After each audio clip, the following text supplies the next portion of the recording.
Welcome to Architects of Imagination, a game dev podcast where we talk to the brilliant minds behind your favorite video games. It is my great pleasure to introduce my friend, Mike Arkin. Hello, thank you for having me. All right, let's do this.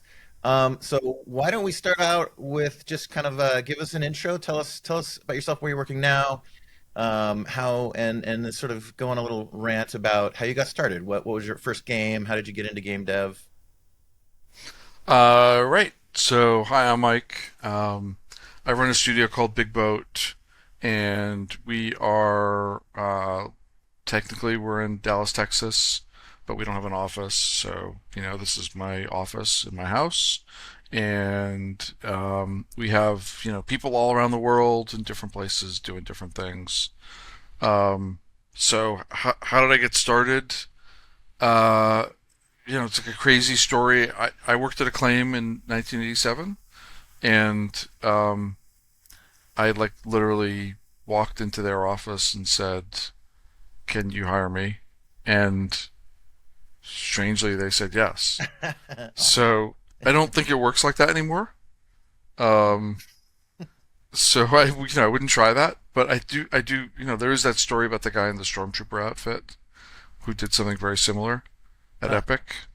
But I wasn't wearing a stormtrooper outfit. I just was, in like jeans and a t-shirt, probably had holes in it. So, but they were like five people, and they were like, "Can you play video games?" And I said, "Yeah." And they're like, "We need that." So, like, come on in. So it was just the right place at the right time, I guess. Hell yeah. Uh, And tell us about some of the games that you've made throughout your career. yeah, I mean, at Acclaim, I did all the Simpsons games and all the WWF wrestling. I call it WWF because that's what it was called back then, right? Yeah. Like now it's WWE, but I don't buy into that. It's still WWF to me. Are you Um, are you WWE denier? it's like that. Like, who are those people with that panda? Um, Some I just for confusion in the for a market. long time I just thought there was a panda wrestling. So, and that's probably WWF is probably if one of, if not the first games that I worked on. So when I was at Acclaim, we did WWF WrestleMania, and the developer was Rare, who were like good but not famous yet at that point. Yeah, out of England, right? Yeah, they were in like a farmhouse in like the countryside of England, and that was like by today's standards, it was probably a really crappy game, but it was the first wrestling game, so it was cool. It was an arcade stand up, right? No, that came like 5 years later. Oh, okay. It What was was it? NES. NES. Gotcha. So it was like, probably fairly primitive. It was just like two guys in the ring and maybe a referee. Yeah. Um, and, I also worked on, yeah, like I said, all the Simpsons games, a bunch of Terminator 2 games, and some Marvel stuff like X-Men, Spider-Man, uh, and like just a bunch of other stuff. Like, Acclaim made a lot of games. Yeah. So if you were there, you were a producer at Acclaim, you would just have like five or six games at once, and then each one of those might be on like NES, SNES, Game Gear, Master System. You might usually have like four or five SKUs of a particular game. So it was like Yeah. it was pretty busy. It was fun. What is Acclaim up to these days? And I'm sorry if this is there. Are they still around? Did they get bought out? No, they went bankrupt. I want to say like late, no, early 2000s. They went bankrupt. So I mean, like, my take on it was when I was there, Acclaim was all about marketing. So it was really marketing first, gameplay last. And so they did a lot of like, it was everything had a license, whether it was TV, comics, Mary Kate and Ashley, whatever it was. And then they'd make really cheap, crappy games. And I think that worked really well, like in 1989, because NES games sold like hotcakes. And you would basically Yeah. sell 4 or 5 million copies of everything. And but then as the years went by and it was SNES and like PlayStation 1, gamers got a lot more. Well, like suddenly there were magazines and the internet and gamers got a little bit more savvy. And then, in the early days, maybe your mom or grandma would buy you games and Yeah. she'd go, "Oh, like Rambo, I know that. He probably loves Rambo." And you Yeah. get the Rambo game. Yeah. And then, but years later, the gamers are like buying their own games, and now they want to buy good games. And Acclaim didn't do that a lot. And I think maybe a little Yeah. bit of that hubris eventually, just it didn't work anymore. So Yeah. so they went bankrupt, and then they sold the name to I forgot his name, one of the founders of Activision, not Bobby, but the other one, Howard Marks. Okay. And so he ran a company out of LA that was taking old, basically like Chinese MMOs, and like rebranding them, and that was Acclaim for a few years at least. Huh. Rebranding them for Western markets. Yeah, right. Interesting. And then and none of that worked out. So I think somebody has the name now. The whole appeal of the name was that it was alphabetically very very high. Right.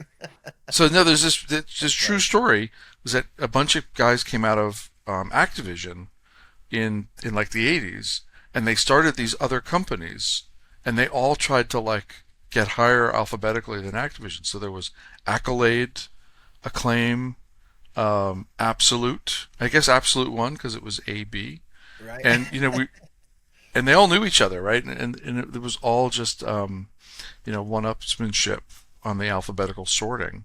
And I can't believe nobody made Aardvark games. Right. I know there probably is one. I mean, I had to go trademark that right now and start it. Yeah. Before this airs. Hurry up. um, Looking at your credits too, there were some other names that I recognize. Some of which I've been a massive fan of. Narc, the Die Hard, Battlezone, Heads Up, Bioshock 2. It did not work on Bioshock 2. There's a different Mike Arkin in the game industry. Oh, okay, that's His something. credits always like leak into mine, and he was like, I think he's a voice actor, Okay, um, interesting. and he's in a bunch of like Rockstar games. But Narc was really cool. I mean, that was like port of the arcade machine, Okay. and we had this deal with Williams that basically was like we had access to every one of their games for like 20 years or something. Oh man, And and so where were you at the time? That's why when you were at that's an Acclaim. Acclaim. Okay. Yeah. So Acclaim, the development department was downstairs in the basement, but it was like development slash arcade because we had every Midway arcade game. And Narc was one of the first ones that we did. And oh man, that game is such a great game. Dude, it like I strong, very strong memories of that. Like it was shocking at the moment. There's like drug needles flying at you, and Right. you're I don't know if you could do that like, game what? today. Like, What? Like like uh, it was crazy. honestly, each zone had like the the themes and the characters got crazier and crazier, right? Like, so you were picking up bags of crack. That was Yeah, your the pickups and money, and then there was like one street that was full of hookers. And if you walked over to the hookers, they would make a moan. yeah. And, and the bad guys were pimps. And then there's a ganja Drug lab that you dealers go all over the into. The place. ganja lab, you're picking up these giant pot plants. Yeah. Um, and there's one level with like crazy clowns with knives that are coming at you with the knives. Yeah, it was just so gonzo. And then it went from, you're kind of walking and shooting to like you're RPGing helicopters and driving a car. Like You're it was driving a car, yeah. crazy. Like that game was, yeah, shocking, amazing. As 12-year-old me was like fucking blown away by it. And what was awesome was that it was really innovative as an arcade machine because they had actors and the actors did the animation and they videotaped it and then Yeah. they cut it out and that was the all the characters in the game are all real. I don't know if there's a term for that where you shoot real things and you just kind of cut them out and that's your animation. Yeah, It's like compositing basically, or more or less it's turning like film into sprite sheets. kind of rotoscoping maybe or something. Well, rotoscoping would be when you draw over it, right? Like Prince of Persia did that, where he, VHS taped himself, and then I think if you watch documentaries about who's the fellow that made Prince of Persia, I forget his name. Jordan Mechner. Yeah, I think that's right. I think that's right. And I think they even just put paper up to the TV and like, just traced it. So and then those became the sprites or the character animations.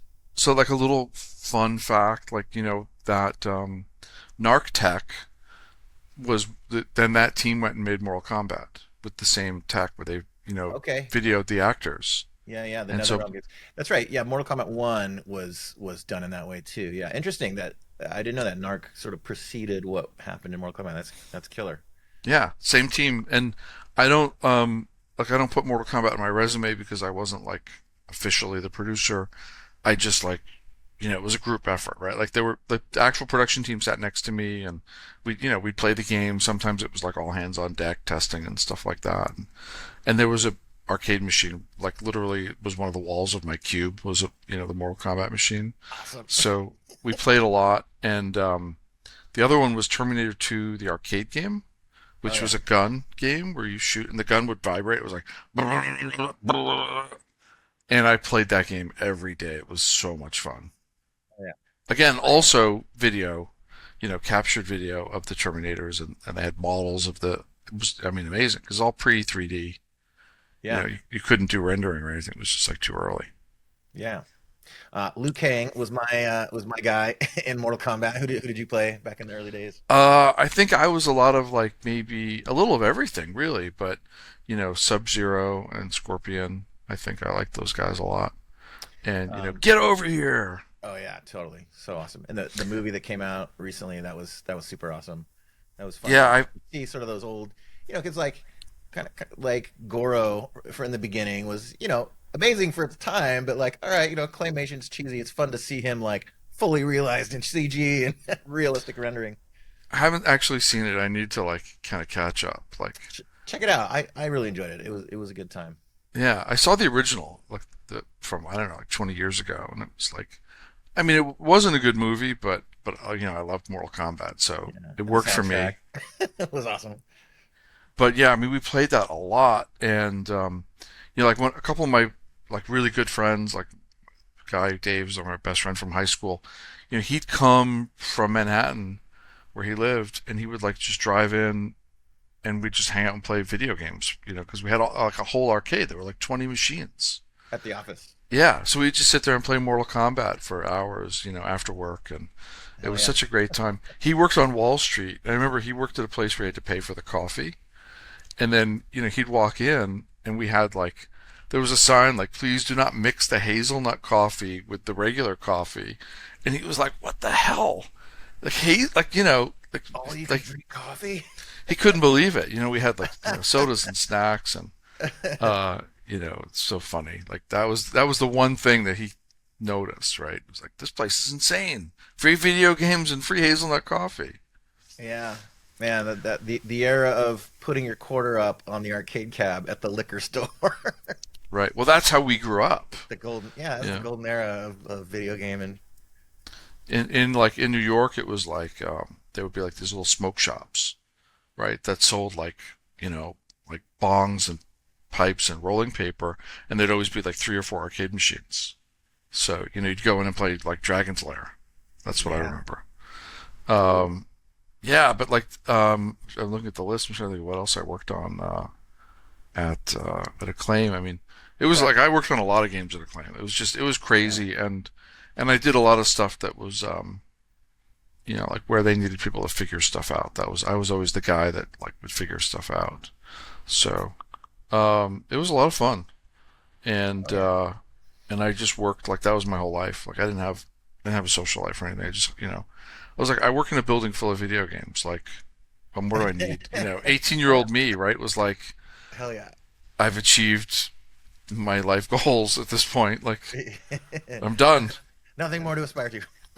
Yeah, and it was cool. And by the way, I mean like the teams I worked with at the time were all just really fantastic, like smart people, and all the T2 stuff was done by Probe, which later became part of Acclaim, but they did a lot of great games at Probe, and they were in Croydon, which is like a suburb of London. Okay. And so, like 18-year-old me, they stuck me on a plane. They're like, "Hey, we need you to go to England on Monday," that kind of thing. I was like, "I don't have a passport." And they were like, "All right, don't worry, we've made arrangements. Like, drive to this office in Connecticut, and there's like a passport office in Connecticut that can make you a passport in an hour." So they made me a passport while I waited. Whoa, that's not a thing anymore. My wife almost missed her trip to Japan because her expedited passport was late, and she ended up calling or Facebooking our mayor, Van Johnson, here in Savannah, and he contacted the senator who got involved, and she got it the day before she left for Tokyo. Wow. She could have gone to Connecticut apparently. Yeah, that was Plan B, I guess. So that yeah, they were like they stuck me on a plane. I don't know that I'd ever been on a plane. And Wow. next thing you know, I wake up, I'm in London, and it was kind of a cool story because Greg Fishback, who ran Acclaim at the time, we had some meetings, whatever, and then he said, you don't have a return ticket. It's open ended. Whenever you're ready to come back, you call this number. It's a travel agent, and she'll book you a return ticket. And I said, well, what do you mean? I'm like ready? He goes, no, no, no. Stay for at least 3 more days. Like, don't come back until you've seen the city. Yeah, dude, You know. awesome.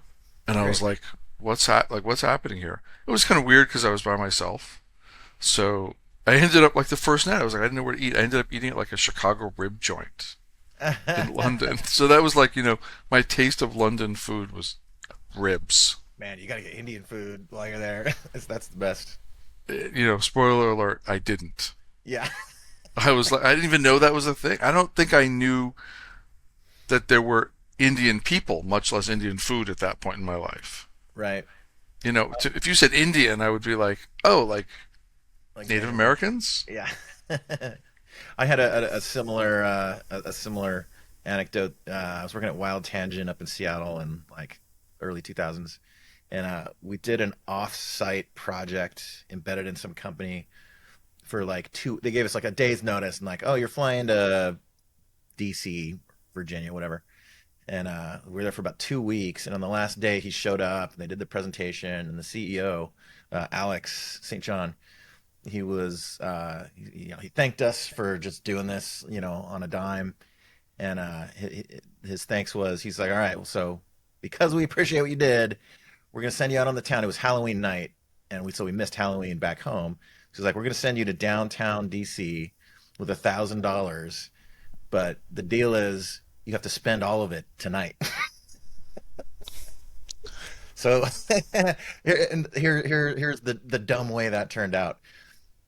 Like he wasn't, necessarily being serious. It was just a kind of a thank you thing. But like I took it seriously, so I was in line. The bar was fucking packed. So I spent almost the whole night just trying to buy drinks for like everybody. And like Nice. I didn't like enjoy it that much. I should have just partied and had fun. In downtown DC, there's probably a way you could have spent that $1,000 all at once. Yeah, I'm sure there is. So, I uh, don't it could have turned into a scandal, actually. Yeah. So, yeah, I mean, that's what Acclaim was like. Like, I mean, I could spend an hour just talking about Acclaim, but they would do things like the first year I was there, they said we're gonna have a Christmas party. Go rent a tux, like it's a black tie Christmas party, and so you had all these like Acclaim was a bunch of local like yahoos, and none of us. There was like literally like 3 people in the company that had actually worked in video games before, right? Yeah. And so they took us to this really nice place, and we had a black tie Christmas party, and like that was really cool, and they did it every year, and when you flew somewhere, which I would do, 4 or 5 times a year, they would send a limo to your house, Fuck yeah, dude. and it was And like, you're like a very young man at the time. That's yeah, I pretty was 18, like, I made $10 an hour. Um, the hell yeah. first year I was at Acclaim, they took the whole company, including spouses, including if you had like a girlfriend, which I didn't for a few years, but to the Bahamas. Oh man, sweet. It was Club Med, right? Which is like an all-inclusive resort with a lot of like singing and stuff. I think actually when people say singing Kumbaya, that literally comes from Club Med because they actually do that. Really? So, and then the next year we went to Jamaica, Oh, awesome. and they didn't pay for the pot, but somehow everybody found some. You know, Sure. My wife and her mom went to Jamaica recently, and they had a good time. I mean, but that's great. But Mom is this is very like popular there. this is in the '80s when there was no legal pot in America. There was no medicinal marijuana. There was like nothing, right? It doesn't Yeah. mean that New York wasn't full of pot, but so here we are in Jamaica, and it was just literally like in the hotel. You could just ask like the dude, like the porter, whatever, the I don't know, bellman. Hey, Yeah. where can I score some pot? And he would like pull some out of his pocket. Like I think it was at the supermarket in Jamaica. Yeah. I think on the way in, the customs agent was like, "Do you have any to declare?" Or no, and he goes, "Do you need any weed?" You Get the know, fuck out of here. not really, but Yeah. Um, I mean, not surprising. so here I was with like smoking a joint with the CEO of the company Right because it on. was like when in Rome. Yeah. Um, and Acclaim also did this thing called Birthday Thursday, so it was like once a month there was an open bar at there was a there was this English pub across the street called Canterbury's, and they would just open a tab and everybody would go and drink for whoever's birthdays it was. Yeah. Um, Actually, now that I think about it, we drank a lot at that company. Really. I think there was an excuse to drink like almost every day at that place. There's always fun stories and anecdotes about companies that drank a lot and then all of a sudden don't anymore, and why that change in policy comes to be. I've been in the middle of. I've seen one or two of those. Well, the CFO of the company would leave Birthday Thursday and crash his car a few times. Like he did it like 3 months in a row. And then I believe they told him to stop drinking and they took the car away. Oh man, Because he yeah, like literally like every time. And he didn't know how to drive either, right? Because he was British.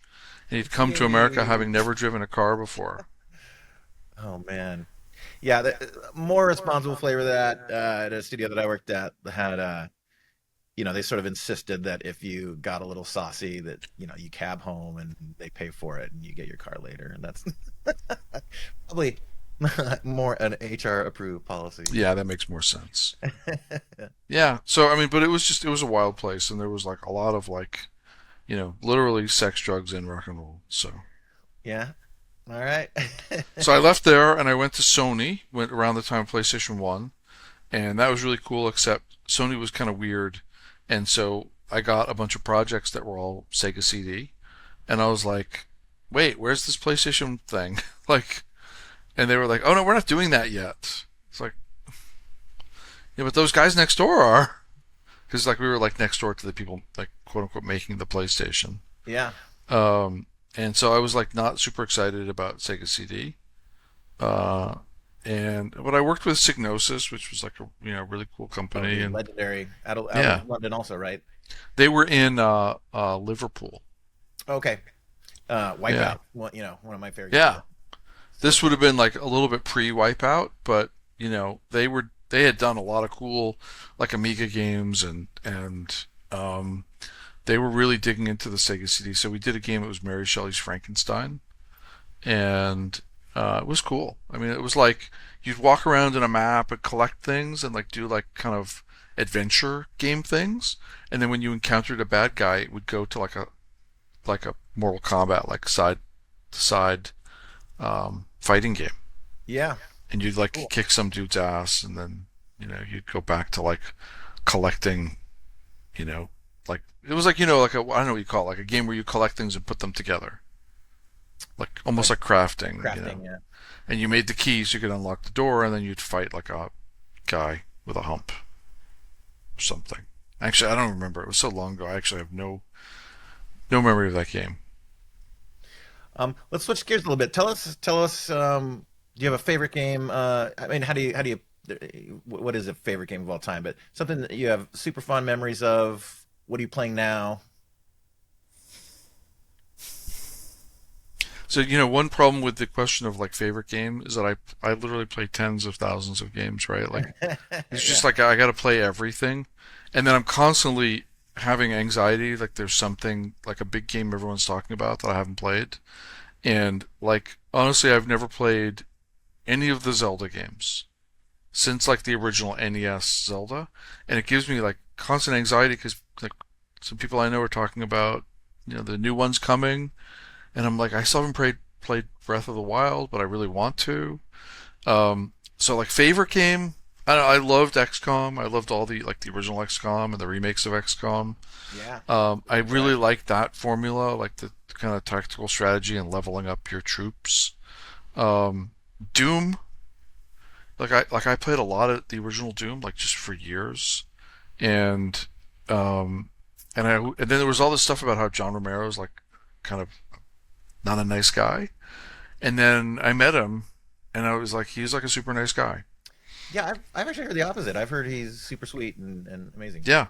And I met him, and then we went to dinner in California one year with my kids, and he was like super nice, and I apologized to him. I said, "Hey, I love Doom.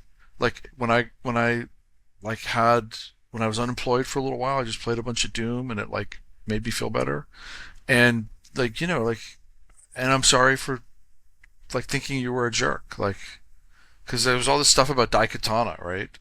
And yeah, and I actually saw him last week at GDC, and we had all these like places where we had intersected, and we knew people, and we had people we didn't like. There was one person in particular we really both didn't like, and it was like I had had a recent run-in with this person, and he told me a story, and it was just like I could talk to him for hours, you know. Nice. So and what am I playing now? Like I'm gonna look at my Steam library.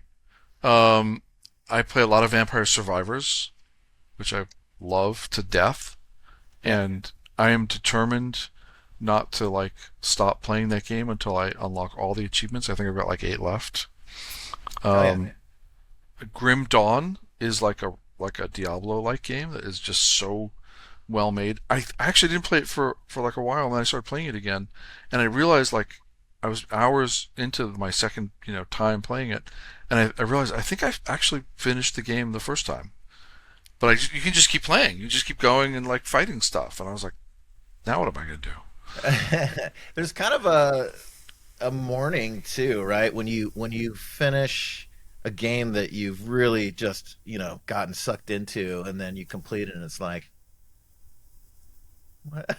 But there's still quests, and I There's think always that achievements and there's already, thank God there's other shit that they put in there yeah, now to like keep you on the, I'm just gonna keep hamster wheel. leveling and keep doing quests, and then there's 2 expansions I don't even have. So I guess at some point, like I'll just bite the bullet and buy the expansions. Yeah. Um, you know what? Let me throw one more thing out here. Um, Call of Duty, Modern Warfare 2 and 3. All right, I worked on those. So I know. So here's my thing. I will go back like once a year and replay the campaign, right? Because they're just so well done. The story, the voice acting. Um, I forget his name. But there's that one guy that's like I've seen it. Like I recognize his face because he's like a well-known actor. He's always like a military general, and he's like he's the guy that's always like giving you the orders like 2 choppers loaded for bear incoming. Yeah. Um, and I just get like a Lance Henderson, I think is his name. He was in Aliens. He was the android in the Aliens movie. it's not Lance Hendrickson. No, No, it's like this older. Ah, God, I can he picture was his in one of face. those games. I can picture his face, but I hear his voice, and it's like I get a tinkle. Yeah. Um, so I'll play the campaigns, and I love Modern Warfare 3, and there's like a whole there's one level called Wolverines, and it's like you're just going through like a suburban town, clearing out Yeah. the Russians, and yeah, so I love that. And That was Modern Warfare 2. I did that level. oh, Wolverines is Modern Warfare 2. All right, fine, Yeah, that's fine. Burger Town's in there, Burger Town, yeah. So that's the guy. Like when you're in that level, the guy is the guy on the radio, and he's like, regroup at the Burger Town. yeah, that's what's his name? He was in 24 too, the TV I think show. I think that's the guy. Yeah. Yeah, I forget what his name is. Yeah, that was classic.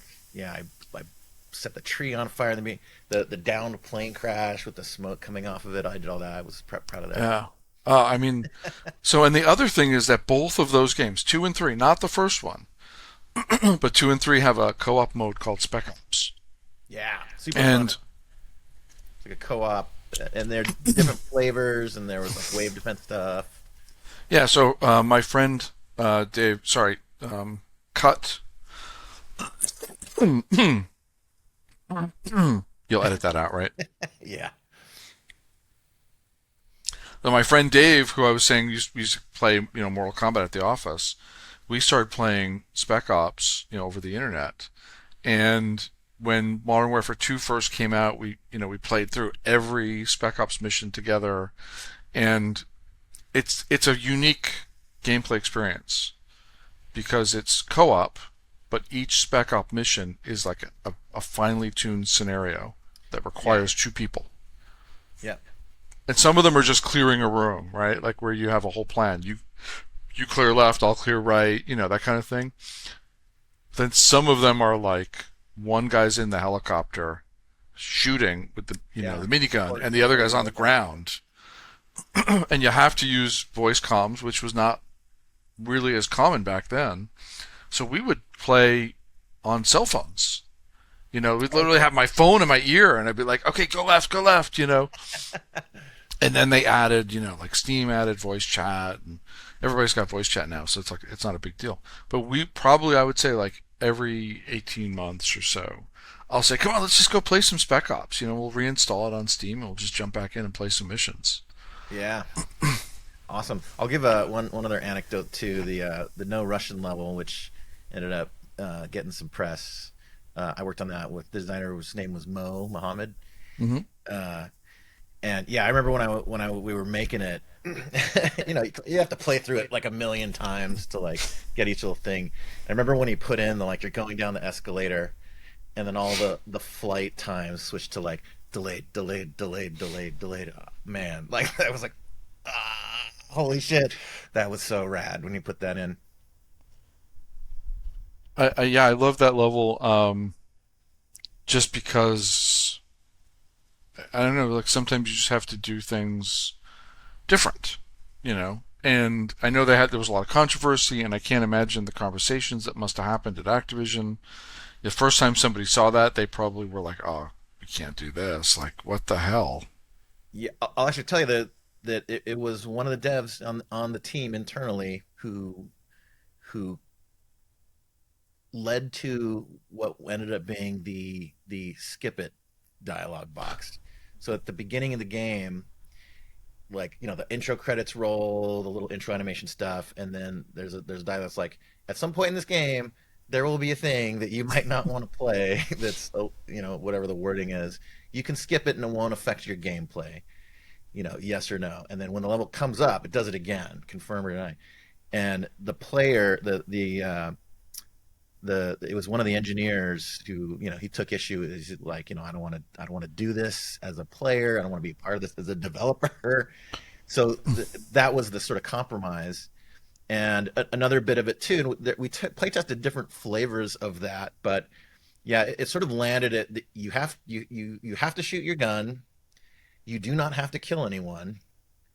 But if you don't shoot your gun, like because you're a CIA plant, so they find you out. Right. So I don't know. Yeah, lots of little subtlety and iteration went into where that landed. But yeah, that was yeah, memorable level. I mean, it's good. Like I said, like it's good because you have to do different things. Like every first-person shooter can't be the same, and so they do things with story and gameplay and make the player uncomfortable. Like I think it's okay. Like I think you should be uncomfortable sometimes. It's like a movie. They say, "Oh, well, people are smoking in movie and smoking is bad." It's like, well, yeah, but because those are bad people, or you know what I mean? Like that was a really bad example, but you know, sometimes people in movies are not doing good things because they're not good people. That's what I was trying to say. And Yeah, in games, like sometimes you can be a bad person. I mean, look, yeah, there's a whole game where you're the TIE fighter guy. yeah. Yeah, I mean, to me, like, I'm proud to have, sort of played a little role in like sort of the maturing of the medium a little bit, right? Where, it's funny when I run into other adults that are not, gamers at all. And they're like, that's for kids. Well, I mean, no, this is an M-rated game. It is very specifically not for kids. And like, when you yeah, that's but it's mature in many as a media, and there's plenty of content that are for adults with sensibilities that like you know war movies and stuff. This is like a Yeah, war movie. yeah, and they've made a few of those too. Yeah. So the Call of Duty before it was Modern Warfare, right? Was like a World War II war movie, like Yeah. landing on the beach and all that stuff. Here was a meta moment. We had Ridley Scott into the office at one point. There was talk about doing a Call of Duty movie. I think this was while Modern Warfare 2 was in production. And Modern Warfare 2 was like a lot of it, a lot of the scenes, if you look for it, are very directly inspired by Black Hawk Down, Yeah, totally. I saw it. which he was the director of. And so he came in and into the theater, and he watched, 20 minutes or so of gameplay of one of the levels that was like, pretty much from his movie. Right. I don't know if he made the correlation or not, but he's not he's not a gamer, right? He's a film guy. Um, and I remember, when they sort of debriefed us afterwards, one of his questions was like, he's like, "That was amazing. That was like a 15-minute cut. Like, that's one long cut." Like, all right, but it was kind of hilarious to us that like they were talking about making a movie based on a game that was based on that Right, based on a movie. well, yeah. Like that's pretty meta. I mean, by the way, just as an aside, Black Hawk Down, probably one of the most like intense movies I'd seen at the time. I remember walking out of the theater just like shaking from the adrenaline. Yeah, yeah, Like that and was a great. I mean, like, and not you can't just see it on your home TV. Like to see that, in Dolby Surround or on a big screen or THX, because that's how I did it back then. That was such a great experience. yeah, yeah. And there's been other amazing, Saving Private Ryan and other ones since then.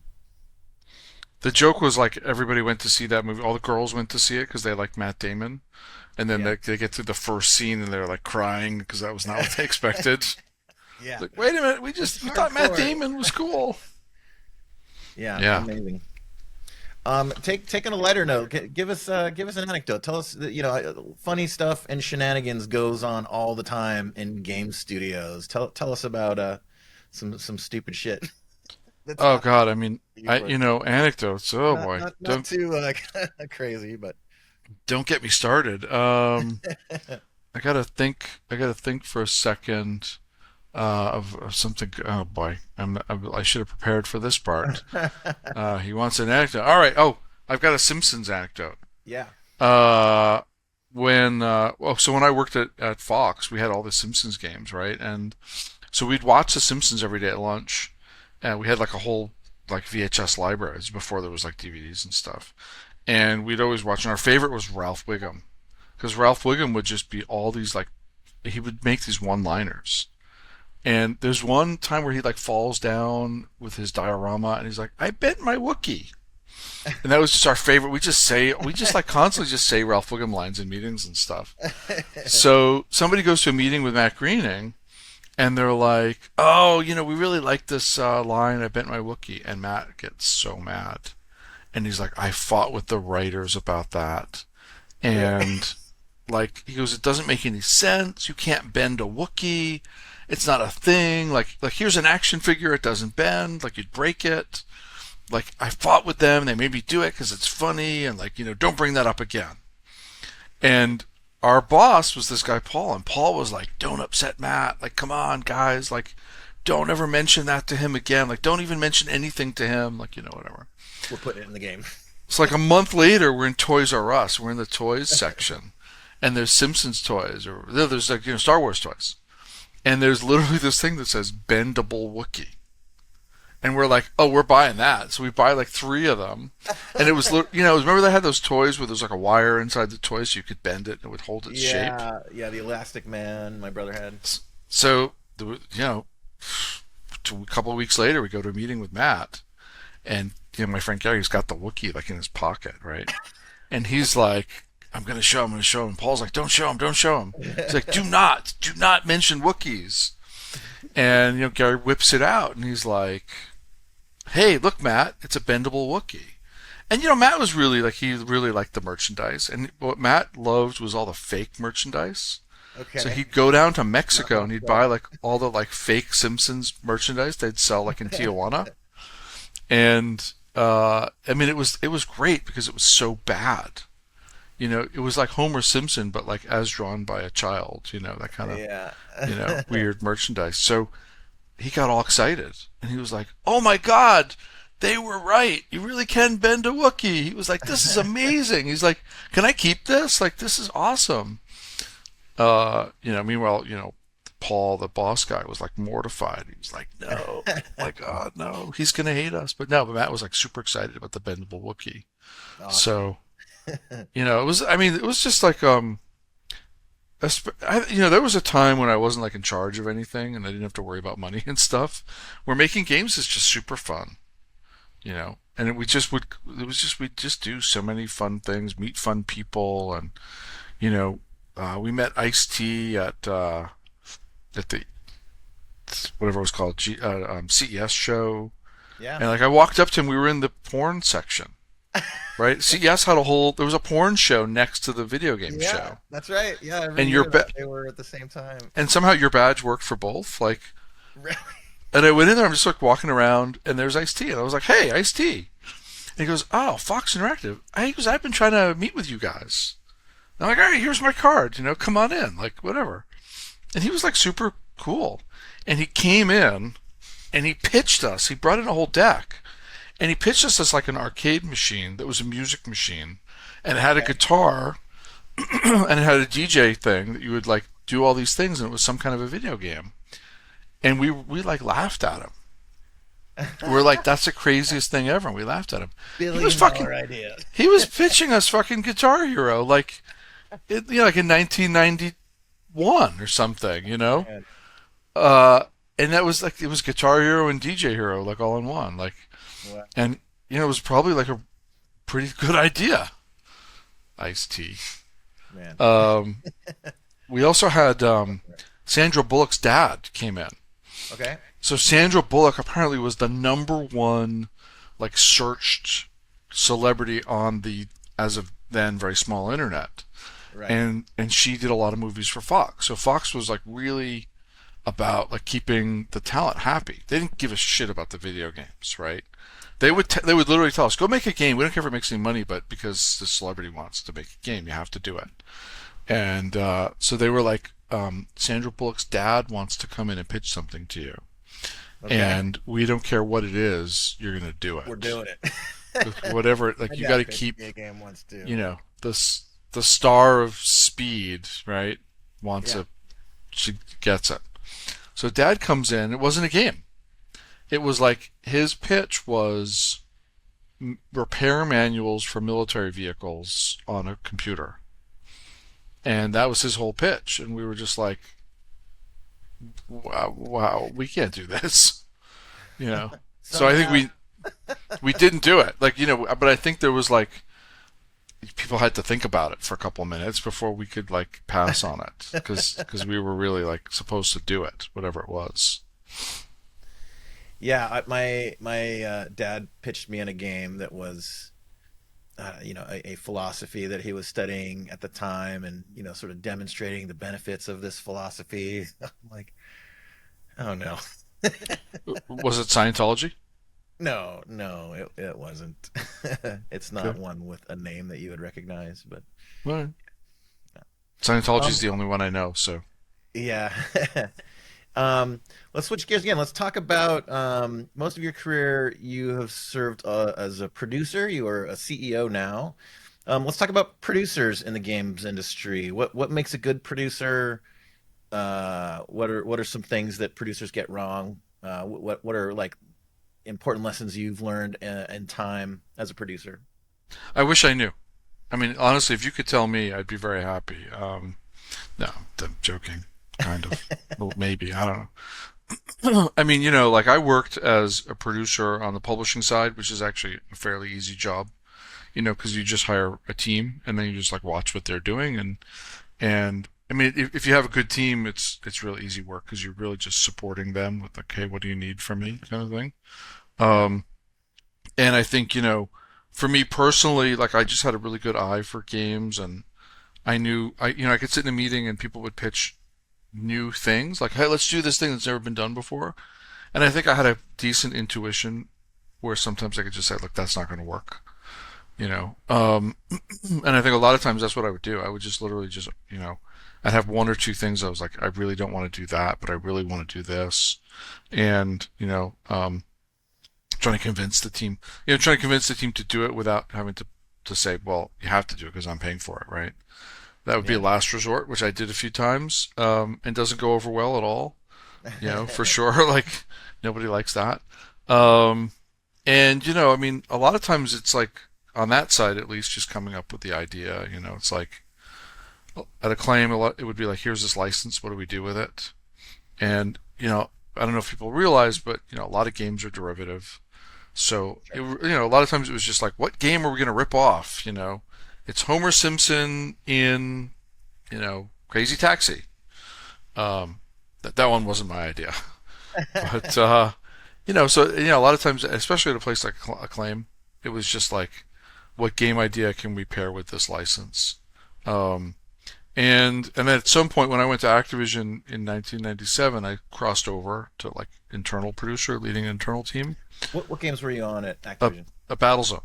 Battlezone. Yeah, love that game. So Played that. Battlezone was not Battlezone. It was a prototype that had a name that I don't remember. Badlands, I think it was called, something like that. Okay. That may not be it, but that sounds familiar. And it was like these hovering vehicles that looked like World War II or like Cold War era fighters. Like remember like when we had like I think it was like an F-86 and it was silvered, Uh-huh. but it had like stars and bars on it. And so we had these things that hovered, and really it was like a giant tech demo, where they had basically built the hovering tech and they were flying the vehicles around, going, okay, yeah, this kind of works. That all the engine stuff was all from I-76, which was like 70s muscle car racing game, and we adapted all that. And then there was this idea that you were going to do real-time strategy stuff. So we had basically just built this simple system that used like the number keys on your keyboard to go through menus and say build here, build what, build this thing. And then we also, the other kind of innovative thing at the time was the ground cursor. So you had a cursor that would like move along the ground to pick the spot you wanted to put something. Yeah. Yeah. So I came in when a lot of that basic stuff was done, and then we were kind of like moving into full production. But I was an external producer, and honestly, I had no idea what the hell I was doing. And the only like, I don't think I contributed anything to that project other than like I generated the list of credits and I bothered QA a lot. Um, but what I did do was it was like a year long masterclass in producering. So when the game was done and shipped, I was like, oh, all right, okay, I kind of know how to do that now. It's like, and I always say, if you want to learn something new, have someone pay you to do it.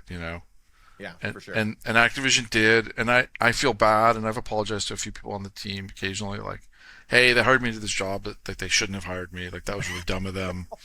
Like they like nobody ever said to me, oh, by the way, like external producers are a totally different job. Like, can you do this? And I Yeah, was it like, is. I probably should have said no, I can't. But for me, career-wise, I learned a lot, and Activision knew how to make games. Like they really understood the process, and they had, and they gave me a good team, and there's people on the team that I still talk to that are super talented, and so I love that game. It was a great experience. It was like a really highly rated game that looks really good on my resume. And 15 years later, Rebellion buys it, and they buy the name from Atari at a like auction, and then they go to Activision somehow and they buy the rights to the code, and they come to me and say, hey, we know you worked on this. Can you help us like re-release it? And the conversation started as like, can we just get it onto Steam? And then I said, well, what if we like go and swap out all the art? Like Yeah, there we were can no do that. remasters at that. Like no one had done a remaster. Like there was no Huh. such thing.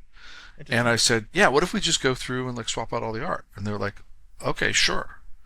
And it was a tricky project. I had a guy who was working on it who wasn't like really delivering, but the basic idea was to swap in a new renderer that was a modern, Battlezone was single texture, no shaders, right? It was just like Yeah, low it was poly models with textures. very one of the very early 3D games, right? Yeah, yeah, it was like the first, maybe like second generation of 3D games. Like it was textured Yeah. and really low poly, vehicles like 300 polygons per tank, kind of thing, with textures that were like 256 by 256. It's Yeah. like really small. And then, so eventually we got to a point where we remodeled all the tanks in China, like 10,000 polys per tank, like really smooth, beautiful tanks, retextured everything from scratch with this, but we used the original textures as a guideline, so everything looked the same. And we redid the terrain, and we did all these like fixed bugs that like QA had probably found 15 years ago and never got fixed. And we had a guy on the team who had worked on the original team who had been updating the engine for 15 years, and he kept releasing patches. Oh shit. He was Really? like this guy that like didn't realize he didn't work there anymore. Um, Internally or just like kind of no, he worked man, somewhere man else, and mod something. yeah, he loved the game and he just kept fixing stuff. And so he helped us out as a consultant, and he fixed some bugs and helped us with some of there was some like tools we had to reverse engineer. There's a guy named Rich Whitehouse who writes this tool called Gnosis, and Okay. that has all these plugins for different games. So you can take a model from some game, run it through this thing, and it spits out like an FBX. Oh, So cool. if you want to do modding, you can use this app that he wrote, and he keeps adding plugins for different games. So we Yeah. went to him and we paid him, and he wrote a plugin for the Battlezone model, so we could take the old models and turn them into FBXs, and then upres them and put them back into the game. Very cool. That was And fun. I think, for those that don't know, Battlezone, the original Battlezone was an arcade stand up with vector graphics, right? Yeah, And then the early one that you guys did was sort of derived from that, but added a bunch of new gameplay, full 3D rendering. The RTS stuff I thought was phenomenal. I loved that game. I played it quite a bit. yeah. So quick backstory, like I don't know, we were about like a year into development, and marketing came to us and said, "Hey, we just picked up like the asteroids and Battlezone licenses. Would you like to call this Battlezone? Like it's a tank. That's a tank. Like." Yeah. And actually, we said no. And Oh, marketing was like really insistent. Like we really wanted to have a marketing hook. yeah. And so we said okay, and then we ended up making the tanks more angular, and then we added the mini map, which looked kind of like the mini map in Battlezone. And there was something in there were two or three other things that we added that were kind of reminiscent of the arcade game. And then the trailer or the intro movie starts with the arcade Battlezone in wireframe. And at some point, the Yeah. wireframes turn into the full 3D, Awesome. and but really, it had nothing to do with the arcade game. Like it was just like a license slap, you Yeah. know. I mean, Um, but for the better. That made it more memorable, probably, because yeah, nostalgia for it. and it's a good name, Battlezone. Yeah. So that game had massive acclaim, and PC Gamer put it on the cover, 5 out of 5, 5 stars, and it didn't sell shit. Yeah. I bought And it. there was a huge fan base. Like the fans love it. And like I said, 15 years later, I had 20 beta testers that were all people that had been playing the game already that were huge fans, and they knew how some of the systems worked. Like they helped us with scripting stuff because they knew it already because these guys were making mods and making their own tanks and stuff like that. And so we had a bunch of help from the community, really, which was kind of cool. Very awesome. I've got one of those under my belt too, where a very old game still kicking today. The Shadowrun FPS that I worked on in 2007 still has tournaments going for it. I just I don't found it. I don't know It's if on I've ever played that. PS4. Shadowrun. Oh, it's super good. It was ahead of its time. It was kind of like, Overwatch probably took a lot of cues from it. A lot of abilities and flying and teleporting. I remember Shadowrun. There was like a Super Nintendo Shadowrun that was like an RPG, and then there's one that I think Harebrained did, 3 or 4 years ago. That's a like an XCOM, tactical. I love it. Yeah. Actually, I played it a bit. It's sad because I got to a point where like I got to a room and I wasn't powerful enough, and I couldn't like there was no way to back up, and I kind of got stuck, which is something I hate in a game like that, where I was stuck. Yeah. I couldn't proceed, and I always think I'm going to go back and like start over, but who has time? Yeah. And yeah, the Hairburning guys, they did Shadowrun Daggerfall was one of their more recent. I think they did two or three, and then they just showed a game. I think over GDC this last week. Lamplighters, I think is the name of it. Looks pretty cool. I mean, those guys do great stuff. They also did was there like a MechWarrior like So turn so based? well, the Hairbrain Scheme guys go back to FASA Interactive, which is where I worked with them on Shadowrun. They did Mech Assault, I think, which was the first Xbox 360, Xbox Live like multiplayer game. That was Yeah, yeah, I remember that. That was like an arcadey MechWarrior game, right? yeah, And sorry, can we cut for a second? sure. And we're just about out of time too.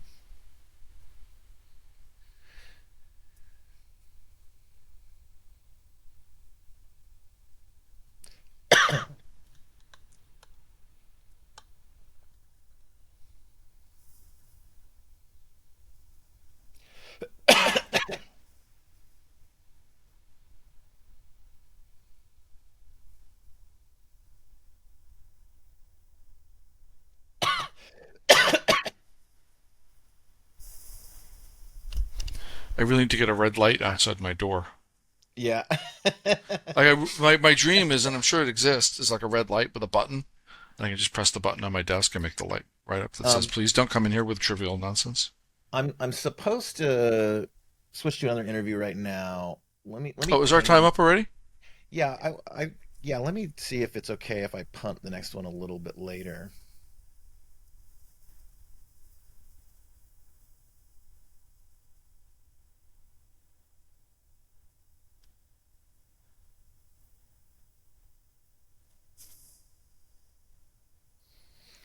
I'm gonna put a little mark in here for that we're intermissioning.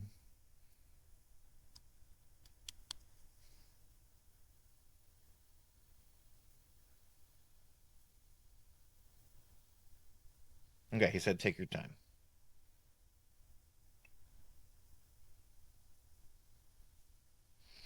Cool. All right, ready? I was born ready. Shit, what was I talking about? Of course. I don't know, Shadowrun, Hairbranding Scheme, Mech Assault. Yeah. Yeah. Are we Um, rolling? yeah, it never stops. But I can just edit Oh, it. well, and you just mentioning MechWarrior, and it reminded me that at Activision when I got there, everyone would talk about Mech 2 as the Oh game man, that basically saved Activision. I And love that game. I think my buddy Jack Mamias was lead designer on that. I think. I think he might have come like maybe right after that, but Jack and I like he sat around the corner from me, and I think he was the lead designer on Heavy Gear, Okay. Okay. He which was was on one of like the mech Mac with wars. roller skates or something. I don't know. Yeah. Yeah. Oh yeah, I remember Heavy Gear. Yeah. I think it Um, must have been like it was an RPG or like a tabletop or something. But so they were mechs, but they could go into some kind of like wheeled mode where they could go faster. okay. So Activision did a couple of Heavy Gear games, but MechWarrior 2 is funny. I mean, yeah, so it made a lot of money at a time when Activision was really, really like close to bankruptcy, Oh man. and so everyone acknowledged that that game basically saved the company and funded everything that they did, for the next like 3 or 4 years. Yeah. You couldn't buy a sound card, a video card, or a joystick without Yeah. getting a free copy of Mech 2 for Yeah. like 3 years, and they That made bundle stuff, baby. they had a whole department. Uh, there's this guy, I think his name was Brad Crystal, who did all those bundle deals, and they would Okay. do a deal like with a video card, and it was like 1 million video cards, at $1.50 a pop. And that was a huge business. But the funny thing is, for years after, you'd run into people that worked at Activision at that time, and they all worked on Mech 2. Yeah. Yeah, it's like whoever you'd meet, wherever they were, they was like, "Oh yeah, I worked on Mech 2." It was like, if you counted all the people you'd meet who said they worked on Mech 2, there was like 300 people on that team. They weren't really. I think there were like 12 people on the team. Yeah. But I heard many stories, and the designer of Mech 2 was a guy named Zach Norman, and Zach also he went from there to design I-76, which was a Okay. brilliant game, and he would tell these stories, and it was amazing. It was just like that game should not have happened. And like they were like at some point I think the story was that they got canceled, and the team came in over the weekend and like kamikaze a demo together, and then on Monday morning like it was this amazing thing, and then the game continued, and um, Yeah. it was just and it was a great game. Like I want to remaster it, having remastered Battlezone, and now I like know how to do it. Right? It was like again Battlezone was a lesson. I want to remaster Mech 2, and I have the buddy of mine has all the code and assets, and it's the Oh same wow. engine that Battlezone used, right? So we have all this familiarity with the engine, Interesting. I didn't know and one of these days I'm going to figure out who owns that. Like I don't know who owns that. it anymore. But that would be. It was just such a good game. Like the missions and the story was just so good. Anyway, Yeah, I don't know that one. I haven't played it. Mech Um, 2. what? Oh no, I thought you were talking about I-75. But yeah, Oh, love I-76. I-76. Mech. And the sequel was called I-82, Oh, and so it was like they were. It was I-76 was like a parody of all those like '70s cop shows, okay. like Starsky and Hutch, and then I-82 was like '80s Miami Vice, like Ferraris and Nice. DeLoreans. You couldn't play them today, but it was the characters and the story was A plus. Awesome. We're running a little low on time, so let's get to the last topic, which is let's just get a little inspirational. Talk about the future of gaming. What are you excited about for what you think might be possible in games that we can't do now? Um, yeah, just be like projection of the future a little bit. Where are we headed with all this? The future of gaming is Stadia. Um, Just kidding. there's And no. NFTs and blockchain, right? Uh, I worked on a project that was like a little bit in trouble, and I was asked to come in and help out, and the team was so focused on the Stadia version. After Stadia had been canceled, they were still commits to the Stadia code base, and they hadn't done PS4 yet, but they were like literally fixing bugs in the Stadia version. And every time Oh I saw a no. Stadia commit, I was like, "What is going on here?" Um, it was like, "What is this? The crazy person doing?" Stadia. But like the future, I'll tell you what I'm really, really excited about right now is AI. Yeah, And there's this thing in life, like anytime you say something can't happen or can't work or that'll never be a thing, it's like yeah, 3 minutes later it's a thing, like self-driving cars, that'll never be a thing. Or I yeah. remember a friend of mine saying, "Oh, someday we won't have CDs, music will just be on computer chips." And I was like, "That is the most ridiculous thing I've ever heard of. Like that will never happen." And I think we are now at a point where AI is about to like just explode in ways that we never imagined. And I play with Midjourney and I love it. And I try to come up with goofy things, and it makes really neat art. And that's amazing for me because I can't draw. And, so I can sit and make abstract album covers for a music game I'm working on, or I Yeah. can make just cool concept art like for like a game with dragons, right? I can just be like sit there. I can sit all day and just make images of dragons, and it's pretty neat. The real cool stuff though is Chat GPT, and Yeah. um, I've used it just for like goofy stuff. Like I need to convert some recipe units like teaspoons into cups or something like that. And so to me, in that way, it's like super powerful. But I've already seen people on my team have like fed code into it Yeah. and said, find the bug in this code, and it does. And I'm like, whoa. Wow. So we're now in the process of building like a rig where we can take, obviously one piece of code, one little block of code is no big deal, but we're going to try to basically get to a point where we can feed like a whole code base of a game, file by file into ChatGPT and basically have it find bugs. And we believe That is today crazy. that's possible. But Wow. but we're on ChatGPT 4, right, which costs like $10 a month. 5 will probably be way better. And like imagine where we are in a year. Like in a year from now it'll be like 7 or 8. And we are at that point where the stuff you see in movies and TV, talking to the Star Trek computer is like we're gonna go past that, right? Like, Yeah, I'm kind of imagining an interface. Right now, it's kind of not interconnected tools, ChatGPT and Midjourney and everything. I'm kind of imagining like dashboards where you've got sort of Alexa style voice recognition in there, and like the role you are playing as a creator is more of like expressing ideas and curation. I'm just talking to the thing, like I'm interviewing you now. Like, what if I had a fucking landscape with I want a zone that's like cloud city stuff over here, and like we've already got text, code, and images. Three models are already sort of incoming. There's tech that does that already. Animation tools to like do world building procedurally, like dominoes are going to fall really fast here, and I, there's scary bits, there's ethical concerns, but I'm kind of excited for what it will empower people to do, like with those just dominoes are gonna fall a lot faster than we think, right? It's like even just seeing from Midjourney to GPT, and like the first version of GPT we used would lie all the time, right? Like we asked it to give us like, can you give us a library that takes this rendering library and exposes it to C sharp, whatever, and it gave us a GitHub link that didn't exist, right? It made yeah. it up. Completely just the computer lied to me. Okay. Um, Hi, which one of you assholes taught the computer how to lie? Like that was really dumb.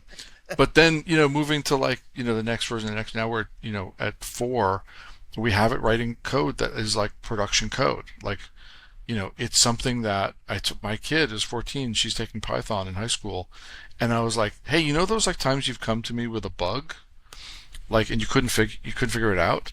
Like, I'm going to teach you how to ask the AI to fix your bug for you, and it's not cheating because that's what you're going to do at work, right? Like at Yeah. work, why would you write code if the AI can write it for you, And so I do think in 5 years, you will say, I want a turn-based shooter like XCOM, but the theme is like Bloods versus Crips, and it's cartoony, and there's a story, and the AI will say, do you want me to write the story, or you want to write the story? I would say, well, it's like two guys named like Mike and Dave, and they're driving Aston Martins around LA, like, and it'll be like, okay, hold on, let me flesh that out. I'll be like, I'm here's your excited to play this story. game. You'll say, I approve the story, and it'll be like, okay, here's your game. And like within 5 minutes, you'll be playing the game that the AI made for you in real time. Crazy, crazy. I know it sounds insane, but we're there in 5 years. Yeah, it's going to go real fast. Here's a byproduct of that wonder that I have is I wonder if like the underlying skills will atrophy in society. Like if people are just telling the thing to make the stuff, people's strengths in like understanding code and functions and variables and how to do computer science itself will become weaker over time because like it's just being offloaded. People are gonna You're, have less practice at it. yeah, probably. I mean, I think I've seen this in the science fiction book a few times, or in a movie. There must be some movie where like we'll get to a point. Oh wait, that was Idiocracy. We'll get to a point where we don't know what to feed the plants, right? Like, Right. just like, but I think you're right. I think like It's what plants crave. I think the AI will get so good at code that we won't need to code anymore, and the AI will be our coders, you know? So, yeah, that's a little bit scary, but you're probably right. Like, at some point, we'll have this global AI system, you know, Chat GPT 99 or something, and like no one will have to code anymore. And the AI will do it for us. And the answer is 42. Thank you very much, Mr. Mike Arkin, for spending some time with me today. This was a blast. I always love chatting with you. It was good to see you at GDC. Thanks for coming on the show. Yeah, you too, anytime. And to wrap it up, this is Architects of Imagination. Thanks to our executive producer, Martika Ibarra. Thanks to our engineer and editor, Alex. We'll see you guys next time.